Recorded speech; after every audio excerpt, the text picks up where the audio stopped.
Alrighty, class. This is the continuation of the review for 8.1 through 8.6. This is the second page on the document that you have. And now we're adding and subtracting. This tends to be slightly harder than multiplying and dividing and also and simplifying, reducing. All right, to add fractions, remember the bottoms have got to be the same. We have to find a common denominator. So when you see on this problem here, 4a, you have an 8 in that denominator and a 5x minus 2 in that. So the LCD will be 8, and then whatever's on this fraction, which is 5x minus 2. That's the LCD. And what I'm going to do with that LCD is I'm basically going to take this fraction bottom, 8, and turn it into 8 times 5x minus 2. In other words, I'm going to turn this into that. And when I do that, I multiply top and bottom by what's missing. And what's missing is the 5x minus 2. So that's where this term came from. I basically, for these simple ones, it's just that. I'm going to take 7x times 5x minus 2, and then minus 8 times 8x minus 4. Notice this minus came from the fact that that was subtraction. So now this turns into this problem. And now it's just a process of simplifying. So 7x times 5x gave me the 35x squared. 7x times a negative 2 is negative 14x. 8 times 8x is 64x. And 8 times negative 4 is negative 32. And the bottom comes along. This is just simplifying. Be careful of that negative sign. That means we're subtracting all of this, which means you flip the signs in the back and make that plus. So you got 35x by itself, and there it is. Then you got negative 14x minus 64x. That's going to be negative 78x, which is that. And then this is where it's a little bit tricky. Negative, the opposite of negative 32 is plus 32. So we ended up with this as your answer. Note the LCD just kept coming along for the right because there was nothing we can do with it. Now, theoretically, you should try to factor the top. See if that's a quadratic. Maybe it can be factored into something simple. I don't think so because it looks kind of ugly. You got 35 in front, 32 in back. It's a little bit ugly. But you should always think about that. All right, the next one. You really just have to cross multiply. So 4 times x minus 2 right here. And then x plus 7 times 7 with this negative sign that was right there that comes along. So this is what we have on top. On bottom, we just have the product of those two. So this now becomes this. Now it's a little bit scary. It's a little bit ugly. You know, you're going to have to distribute the 4 and distribute the negative 7, not the 7, but the negative 7. So 4x times a negative 2 is negative 4x minus 8. That's this term. And then negative 7 times x is negative 7x. Negative 7 times positive 7 is negative 49. And those are these two. Combining like terms. 4x minus 7x is negative 3x. And then we have negative 8 plus a negative 49 is a negative 57. Notice the denominator comes along for the ride. Okay? And so the last thing I did is I saw I could pull a negative 3 out of these two, and we get this. And this is the simplification of that rational expression where we're subtracting. All right, so you saw an example of adding. We saw an example of subtracting. Subtracting is harder mainly because you have to remember you're subtracting all of this second piece. So you got to remember that this is a minus in between, which is shown up right there, which you have to remember that when you distribute, this is a negative 7 multiplying in to give us these terms. As long as you pay attention to that, it shouldn't be an issue. Likewise, now multiplication tends to be easier. All right.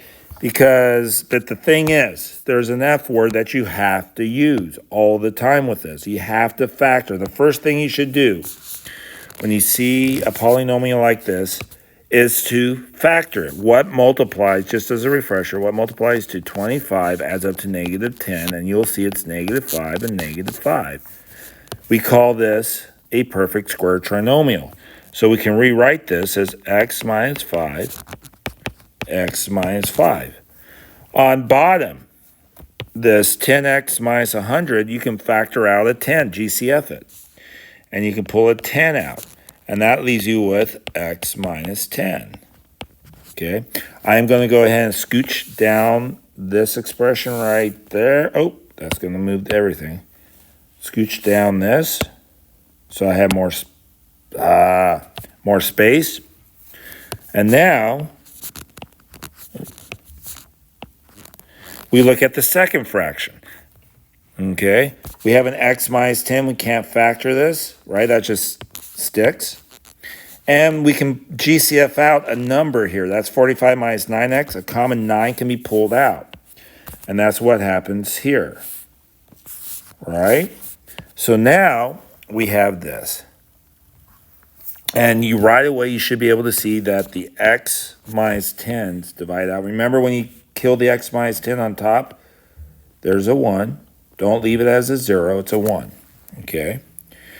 Now, we have this 10 that nothing attaches. There's nothing common top and bottom. We have this 9, so we're going to end up multiplying them together. 10 times 9 is 90. So on the bottom of this fraction of this sum is going to be a 90 right on the bottom. I don't have enough space for the top. Okay. And then I wanted to point something out. You have two things right here, this x minus 5 and 5 minus x. They're almost exactly the same, but different, right? One's x minus 5, the other one's 5 minus x. It's kind of like 3 minus 1 is 2, 1 minus 3 is negative 2. And so when you switch the order of subtraction, when they get switched, right? Instead of x being positive and 5 being subtracted, 5's being positive and x is being subtracted. When that happens and you divide them, they don't divide out to 1. They divide out to negative 1.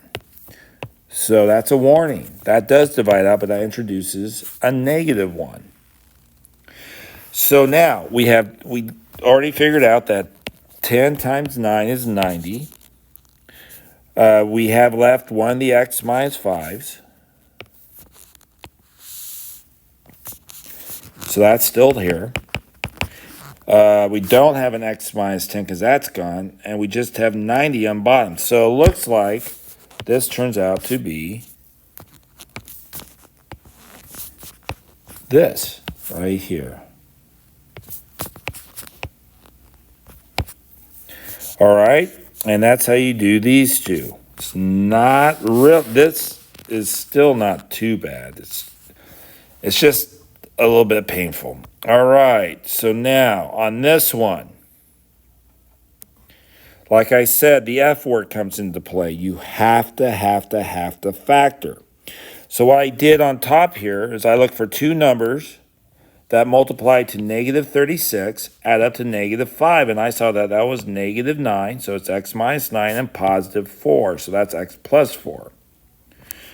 All right, the bottom here, it's a binomial.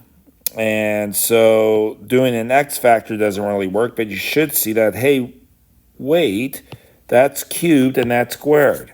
I can pull it, they have a common x squared here.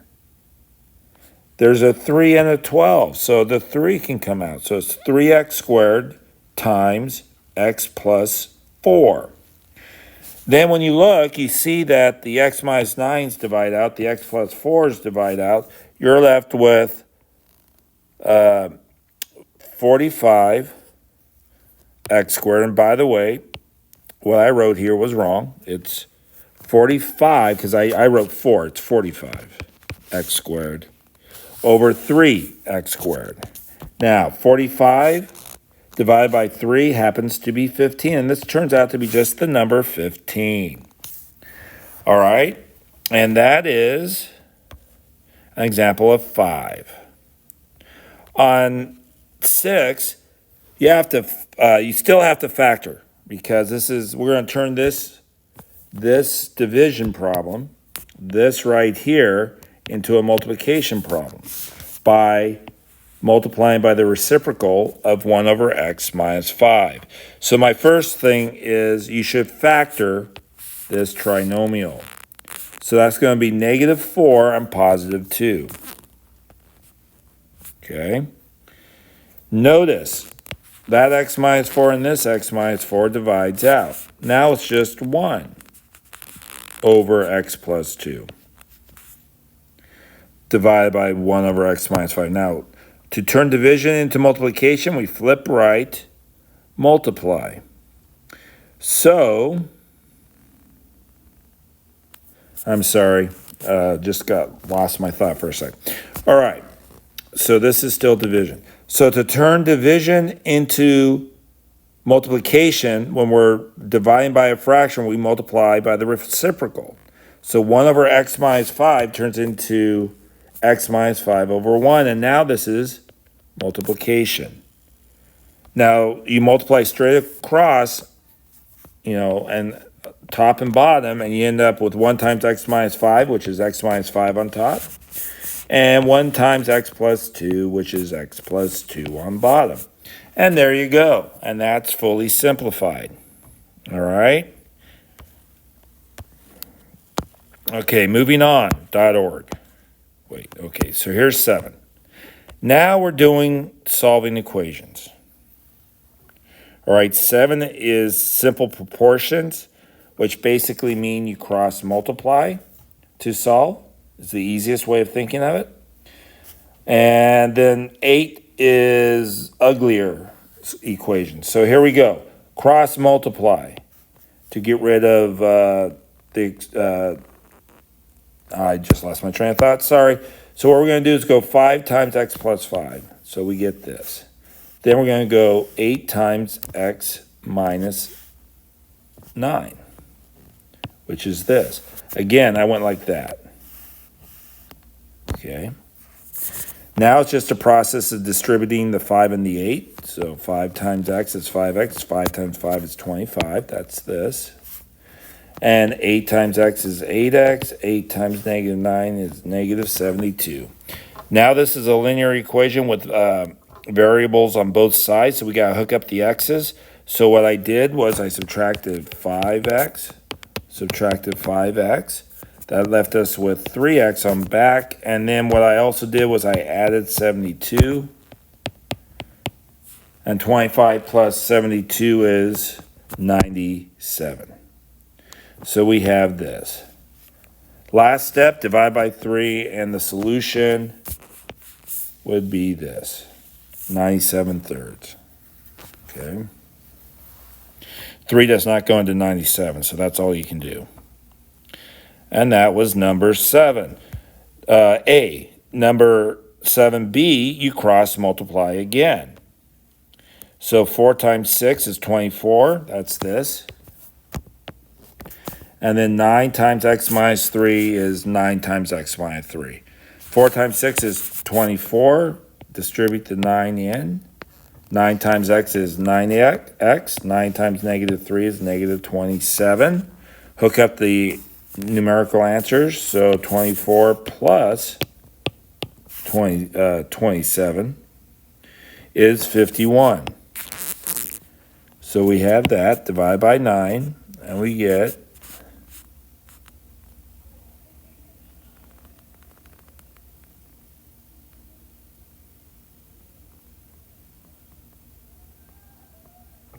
oh my gosh, I'm still recording. I stopped. I'm so terribly sorry. All right, the ugly one. Now we have a quadratic on bottom right here. Okay, so we have to factor that, which is x minus 5, x minus 2. Once we factor this, we then look at each denominator and write down the factors we see. We see an x minus 2, we write x minus 2. Here with this in factor form, we see an x minus 5, we write it. And then we already see the x minus 2 from here, so we don't write it again. And then here's another x minus 2. So the LCD is just this, the factorization of that. X minus 5 times x minus 2. All right, so what we're going to do is multiply 1 over x minus 2 by the LCD, by this x minus 5, x minus 2. Okay, you're going to multiply each fraction involved in this. And if it's not a fraction, you still multiply it. All right, so the next one, notice I'm going to write this one in factor form. Oh, sorry, that's not factor form. Okay. And again, I'm going to multiply by the LCD. LCD, got to multiply by it. So there we go. Okay. And then this is going to equal the 6 over x minus 2. Now again, we're going to multiply by the LCD. And then we look, because all the denominators should go bye-bye now. So the x minus 2 divides with that x minus 2. This x minus 5 kills that, but so does the x minus 2. So notice that the LCD is exactly the denominator of that fraction. That right there is just the product of the LCD. And then over here, the x minus 2 looks like divides out. And there should be a black little like that. Okay. So what that leaves us is 1. Now I'm just going to go through the algebra. 1 times x minus 5. It's just x minus 5. Okay. Plus, now everything divided out, there's a 1 here. So this is going to be 1 times 1, which is 1. Oops, sorry. And that's got to equal now, all we have here is 6 times x minus 5. Now we're just going through the process of solving this. That means distributing the 6 on the right. So 6 times x is 6x. 6 times negative 5 is negative 30. Combining like terms, negative 5 plus 1, and that's x minus 4. Hooking up the x's, subtracting x, and adding 4, or actually, excuse me, adding 30, because that I want to get the x's by themselves, and I won't if I add 4. So I'm going to add 30 to both sides. So now x and negative x go bye-bye. You got negative 4 plus 30, which is 26. Here, 6x minus x is 5x, and the 30s go away. Dividing by 5, you get x equals 26 over 5. Kind of ugly. When we solve these equations, always check that it doesn't make the LCD equal to 0. And 26 over 5 does not make the LCD equal to 0. Okay. The last one is probably the most complicated. All right? First thing is the F word. Factor everything that could be factored. And also, I just saw this. I didn't do it the first time I did this, but I just saw this. This denominator is the same as that. So I could just add this to this side, and this turns into, well, if I do that, I won't be able to, oh, I don't know. I'm going to go ahead and do it. So I'm just going to add this fraction over to the other side, which is going to mean I add it to here.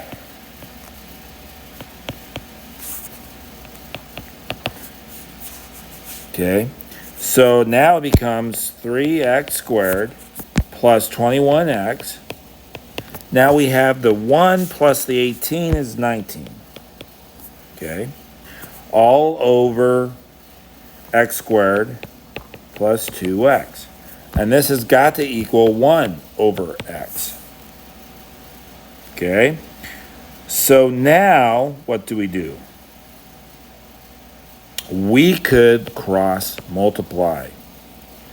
So we got x times, and again, this is ugly. This is not fun. 3x squared plus, 3x cubed, because we're multiplying by x. So that's 3x cubed, 21x squared plus 19x.